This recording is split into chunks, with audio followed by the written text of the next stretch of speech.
Hello guys, இன்றைக்கி Sunday mini vlog தான் பார்க்க போகிறோம். மார்னிங் எழுந்தோடனே நான் வந்து ஹலீம் சீட் வந்து சாப்பிட்டேன். அது எப்பயும் ஃபாலோ பண்ணுவேன்னா இல்லை, எப்பயாச்சும் ஒரு ஹெல்த் கான்ஷியஸ் வந்தால் ஃபாலோ பண்ணுவேன்.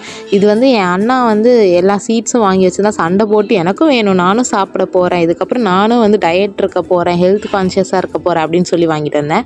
மார்னிங் ஓட்ஸ் தான் சாப்பிட்டேன். என்ன செய்கிறதுன்னு தெரியல, நான் மட்டும்தான் இருந்தேன். ரூம்மேட் வந்து ஊருக்கு போயிட்டனால ஓட்ஸ் சாப்பிட்டு முடிச்சுட்டு கொஞ்சம் ப்ராஜெக்ட் ஒர்க் இருந்துச்சு, அதனால் பார்த்துட்டு இருந்தேன்.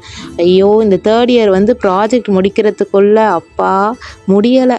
அப்புறமா சரி மதியானம் என்ன பண்ணலான்னு யோசிச்சப்போ சரி சப்பாத்தியும் சிக்கன் கிரேவியும் பண்ணிக்கலாம் அப்படின்னு சொல்லிட்டு சப்பாத்திக்கு மட்டும் மாவு பிசைஞ்சு வச்சுட்டு கடைக்கு போய் சிக்கன் எடுத்துகிட்டு வந்துடலாம் அப்படின்னு சொல்லி மாவு பிசைஞ்சு வச்சுட்டு கடைக்கு போயிட்டேன்.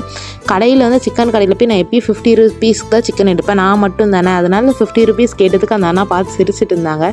அப்புறமா சிக்கனு அப்புறம் வெங்காயம் தக்காளியில் எல்லாம் வாங்கிட்டு வந்துட்டேன் கடைக்கு போயிட்டு. இந்த சிக்கன் வந்து ஒரு சிம்பிள் ரெசிபி தான், ஈஸியாக செஞ்சிடலாம். இவ்வளோ தான் கொடுத்துருந்தாங்க 50 rupeesக்கு, இதுவே அதிகம் தான். அதை நல்லா க்ளீன் பண்ணி வச்சுட்டு ஒரு பேனில் வந்து ஆயில் ஆட் பண்ணிவிட்டு வெங்காயம் போட்டு நல்லா வதக்கிக்கிட்டேன். கூடவே இஞ்சி பூண்டு பேஸ்ட்டும் ரெடிமேட் தான் ஆட் பண்ணி நல்லா வதக்கிட்டு தக்காளியும் போட்டு நல்லா வதக்கிக்கோங்க. அப்புறமா வந்து என்னென்ன மசாலா இருக்கோ அதை ஆட் பண்ணிக்கலாம். மஞ்சத்தூள், மிளகாய்த்தூள், தனியாத்தூள், கரம் மசாலா, அப்புறம் சிக்கன் மசாலா, அப்புறம் வீட்டில் அரைச்ச மிளகாய்த்தூள் எல்லாமே நான் ஆட் பண்ணி நல்லா மிக்ஸ் பண்ணிக்கிட்டேன். அப்புறம் சிக்கனும் ஆட் பண்ணி நல்லா மிக்ஸ் பண்ணிக்கோங்க. லைட்டாக தண்ணி ஊற்றி நல்லா மிக்ஸ் பண்ணிவிட்டு நல்லா கொதி வந்தோடனே எண்ணெய் பிரிஞ்சு வரணும்.